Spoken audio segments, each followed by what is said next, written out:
nggak patriotis nggak apa-apa, tapi jangan menghina negara deh. Itu uang dari pajak dan sebagian dari utang yang kita sisihkan untuk memastikan SDM kita tumbuh. Tapi kalau dipakai untuk menghina negara ya kita minta uangnya dengan bunganya kalau gitu. Nanti saya akan blacklist dia. Ini kan baru, itu kan masih masih berubah-ubah juga ya. Kalau saya pikir sih kesan pertamanya positif. Kita tidak dirugikan dari negosiasi yang ada yang bisa dihasilkan. Tapi kan kita nggak tahu nanti berubahnya seperti apa. Karena kan kok Mahkamah Agung sana, Supreme Court sana memutuskan Trump nggak boleh menggunakan yang tadi itu. Jadi kita lihat perkembangan seperti apa. Tapi dengan data yang ada sekarang, saya pikir untuk Indonesia positif. Yang paling penting adalah kita memperbaiki daya saing para pengusaha di Indonesia dengan berbagai langkah nanti. Itu ke depannya. Pak Menkyu, Agrinas beli 105.000 mobil pickup India buat Kopdres Merah Putih. Itu dari APBN, alokasi anggarannya berapa?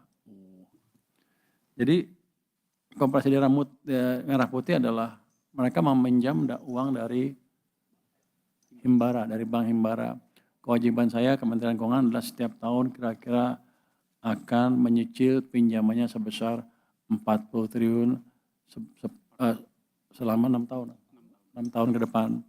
Jadi untuk saya sih risikonya clear, nggak ada tambahan resiko fiskal karena tiap tahun pun itu sebagian uangnya dipindahkan dari uang dana desa.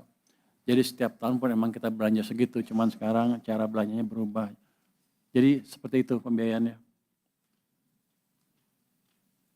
Pak Purbaya, bagaimana tanggapan soal alumni LPDP yang bangga anak WNA dan bagaimana update pemanggilan suami dia yang saat ini masih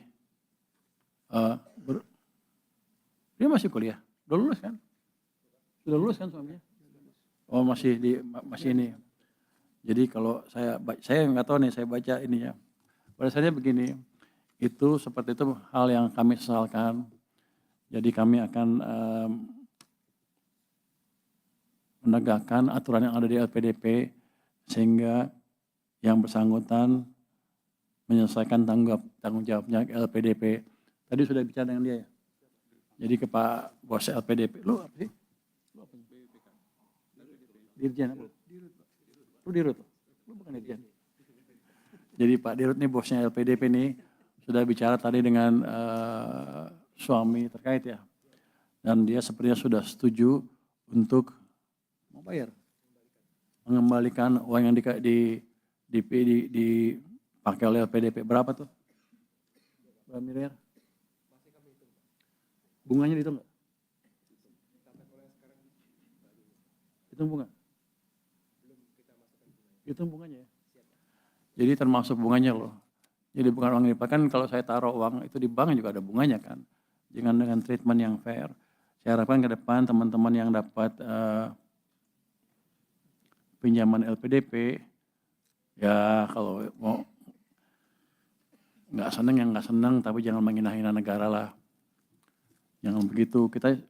Itu uang dari pajak dan sebagian dari utang yang kita sisihkan untuk memastikan SDM kita tumbuh. Tapi kalau dipakai untuk menghina negara ya kita minta uangnya dengan bunganya kalau gitu. Nanti saya akan blacklist dia.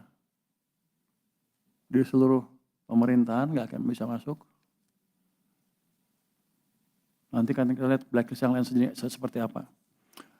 Jadi jangan menghina negara Anda sendiri. Lu sekolah biaya siapa? Ini saya sekolah pakai uang sendiri. Habis itu RATA uang sana juga. Setelah dokter ya pulang. Yang begitu yang kayak nggak apa-apa kalau nggak patriotis nggak apa-apa, tapi jangan menghina negara deh. Itu saya ingatkan kepada teman-teman yang lain dari LPDP dan saya pastikan yang ini akan di blacklist betulan dengan serius. Ya, Pak Dato ya. Pak Purbaya, untuk THR ASN bagaimana kelanjutannya? Itu sedang diproses lah sebentar lagi keluar. Tapi bukan kami yang umumkan, nanti Pak Presiden yang umumkan. Pak Purbaya, apakah jadi mengaudit WPP yang restitusinya besar? Kalau jadi, apa tujuan utama dari audit itu? Wildan mana Wildan? Yang sering nanya lu ya? Kita akan audit. Terutama yang kelihatannya besar-besar yang mencurigakan tahun lalu. Karena tahun lalu kita keluarin berapa tuh? 270? 320 ya? 330? Restitusi. Lu bobo lu. 360 triliun restitusinya. Menurut saya kebesaran. Saya akan lihat ada nggak yang main-main di situ. Tujuannya apa? Tujuannya supaya ke depan kalau restitusi jangan main-main. Supaya uang saya nggak hilang gitu. Dan memperbaiki kondisi fiskal juga. Oh, mana tadi? Habis. Bagaimana Kemenkyu melihat potensi NPL KUR di Himbara yang membengkak hingga di atas 10%? Bagaimana mitigasi yang dilakukan? Apakah ada rencana APBN ikut menanggung? Lu dengar? Mana dengar ini? Gimana? 10% itu kan di cover sama ya? Enggak. Jadi gini, harusnya itu bukan tanggungan kami lagi kan ya. Itu kan perbankannya sudah ada, Jamkindo sama Askindo segala macam, tanggung jawab perbankan sepenuhnya. Jadi kami belum ada rencana untuk ikut menanggung. Yang adalah kami sedang hitung-hitung apakah KUR sebaiknya dijalankan oleh satu entitas di bawah Kementerian Keuangan atau tidak. Kami sedang pelajari itu dan sedang diskusi dengan Danantara juga. Mungkin untuk saya hanya itu. Ada pertanyaan yang saya nggak usah jawab, nggak apa kan? Nanti sebetulnya masuk ke teori macam-macam. Oke, silakan Pak Wamen. Pak Febrio, silakan. Baik, terima kasih Pak Menteri, Pak Wamen. Ini ada beberapa pertanyaan. Pertama tadi yang terkait dengan kesepakatan dagang RI dengan AS. Pak Menteri tadi sudah menyampaikan bahwa ini masih ada beberapa ketidakpastian, akan tetapi kita akan selalu siap. Jadi tim negosiasi yang dipimpin oleh Pak Menko Ekon kemarin juga sudah menyampaikan bahwa kita akan selalu siap. Akan tetapi kalau ada pertanyaan, misalnya apakah potensi pajak jadi turun? Nah, ini ada dua bagian. Kalau terkait dengan bea keluar, bea masuk, ini mirip dengan perjanjian perdagangan yang pada umumnya kita lakukan dengan banyak negara. Misalnya terakhir yang sudah cukup solid itu adalah EU-SEPA. Nah, dengan Amerika juga sama. Pasti ada penurunan tarif untuk namanya meningkatkan ekspor dan impor di kedua negara dan dari kedua negara. Nah, dampaknya terhadap penerimaan bea keluar, bea masuk ada, tetapi terbatas.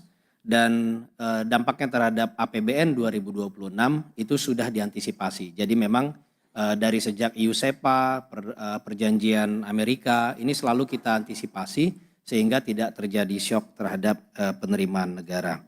Lalu bagian kedua yang juga banyak ditanya oleh teman-teman media adalah terkait dengan pajak digital.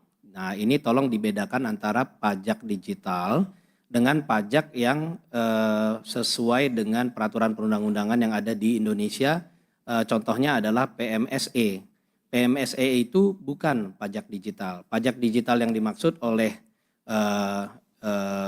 persetujuan ini dan juga sering diperdebatkan di global itu adalah pemajakan terhadap berapa ratus perusahaan besar teknologi dan itu mayoritas memang banyak Amerika. Dan ini pembahasannya bukan seperti yang diberitakan terlalu banyak. Ini adalah terbatas pada beberapa puluh perusahaan seperti Google, Netflix dan sebagainya. Itu dampaknya sangat terbatas bagi penerimaan pajak Indonesia. Tetapi PMSE ini tetap jalan karena ini sesuai dengan yang sifatnya non-diskriminatory. Jadi PPN yang dipungut oleh DJP terhadap PMSE itu tetap berjalan. Yang juga dibahas adalah misalnya pembatasan yang disebut dengan moratorium custom terhadap transmisi elektronik. Ini juga pembahasan di global yang sudah cukup panjang dan terakhir memang di WTO 2 tahun lalu disepakati untuk moratorium. Dan ini sebenarnya lagi-lagi dampaknya bagi Indonesia relatif terbatas, bahkan kita melihat peluang untuk membangun ekosistem data center dan juga transmisi elektronik ini semakin besar ekosistemnya di Indonesia. Jadi lagi-lagi ini masih banyak ketidakpastian, tetapi beberapa pertanyaan yang sering membingungkan itu sudah kami address. Nanti monggo kalau ada pertanyaan lebih lanjut. Lalu ada pertanyaan dari Reza Nikkei. Apakah pemerintah mempertimbangkan penyesuaian batas defisit untuk mengejar pertumbuhan ekonomi hingga 8% lebih cepat? Jawabnya tadi sudah di slide awal Pak Menteri. Kita bisa pertumbuhan tinggi dengan defisit tetap paling rendah. Bahkan strategi kita dalam jangka pendek, kita akan mendorong pertumbuhan ekonomi menuju 6% itu tanpa memperlebar defisit. Khususnya kita akan melakukan seperti yang sering disampaikan oleh Pak Menteri, mesin-mesin pertumbuhannya semuanya harus dinyalakan. Fiskal, akselerasi belanja tanpa menambah defisit. Sektor keuangan juga kita pastikan likuiditas terjaga, berkoordinasi dengan Bank Indonesia, dan mereka bisa menyalurkan kredit dengan demand dari pelaku usaha yang semakin meningkat. Lalu juga yang tidak kalah pentingnya adalah iklim usaha. Ini yang sudah kita lakukan di Satgas P2SP, dan secara spesifik Pak Menteri Keuangan selalu memimpin sidang di bottlenecking. Tadi sudah ditunjukkan ada sekitar 86 kasus yang sudah masuk dan lebih dari setengahnya sudah selesai disidangkan dan langsung di follow up dengan peraturan perundang-undangan yang diperlukan sehingga pelaku usaha bisa langsung melakukan investasi, membuka lapangan pekerjaan dan juga melanjutkan operasional dari perusahaannya. Tadi beberapa highlight Pak Menteri sudah menyebutkan tentang pabrik bioetanol, itu perizinannya sudah clear. Dan juga tadi ada perizinan dari beberapa apotek itu juga sudah clear. Lalu juga ada aktivitas dari pembangkit listrik tenaga sampah di Benowo itu juga sudah clear. Banyak nanti di bottlenecking akan terus kita lakukan dan Pak Menteri terjun langsung memimpin di bottlenecking tersebut.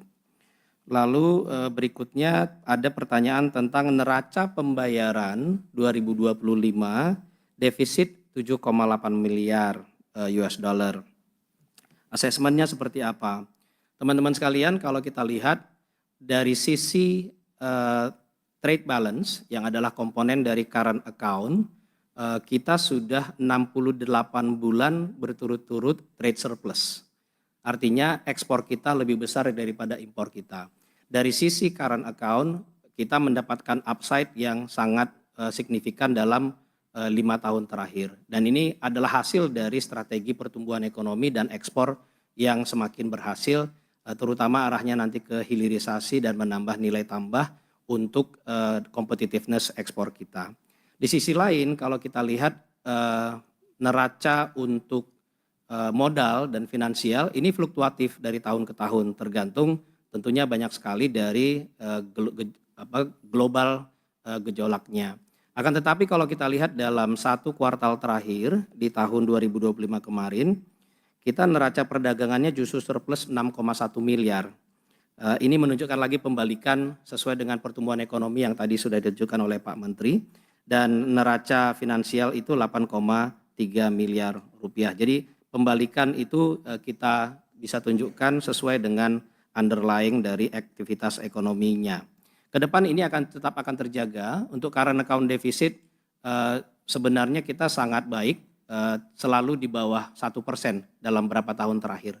Ini prestasi yang sangat baik, apalagi kalau kita bandingkan dengan tahun-tahun sebelum COVID, current account deficit itu sering menjadi momok. Saat ini kita tidak mengalami masalah itu. Tadi terkait dengan pajak digital saya sudah jelaskan, mungkin saya sebutkan lagi tadi bahwa PMSE yang kita lakukan sekarang itu adalah implementasi yang basisnya adalah non-discriminatory. Sehingga itu tidak sama dengan narasi pajak digital yang dibicarakan secara global. Ini terus dijalankan dan bebannya ditanggung oleh konsumen, sedangkan platform hanya diminta untuk membantu memungut PPN tersebut. Lalu ada terkait dengan Fitch, Moody's, dan S&P, ini sedang disiapkan hari ini mulai pertemuan dengan Fitch dan mereka ada di sini beberapa hari untuk bertemu dengan berbagai pihak, mulai dari Kementerian Ekon, lalu nanti juga ada BKPM dan Antara, dan beberapa kementerian dan beberapa pihak, termasuk juga dari analis, dan terakhir nanti dengan Kementerian Keuangan. Kami melihat bahwa apa yang sudah kita komunikasikan tadi dalam bahan paparan ini akan sangat baik untuk mencerminkan sisi aktivitas ekonomi real Indonesia itu sangat solid, dan APBN juga sangat baik, dan dari data bulan pertama sudah menunjukkan arah yang sangat positif. Ke depan kita akan bisa terus meyakinkan investor dan juga lembaga rating tentang kondisi perekonomian kita yang sangat baik, tumbuh tinggi, walaupun defisit kita pertahankan dengan disiplin. Mungkin itu yang bisa kami jawab, kami kembalikan ke Pak Menteri. Oke, saya mungkin tambahin jawaban Pak Febrio tentang current account, NPI, neraca pembayaran Indonesia, yang mungkin tadi ditanya wartawan 7,8 miliar sepanjang tahun. Kita lihat di triwulan keempat tahun lalu itu sudah surplus sebesar 0,1 ya Pak ya.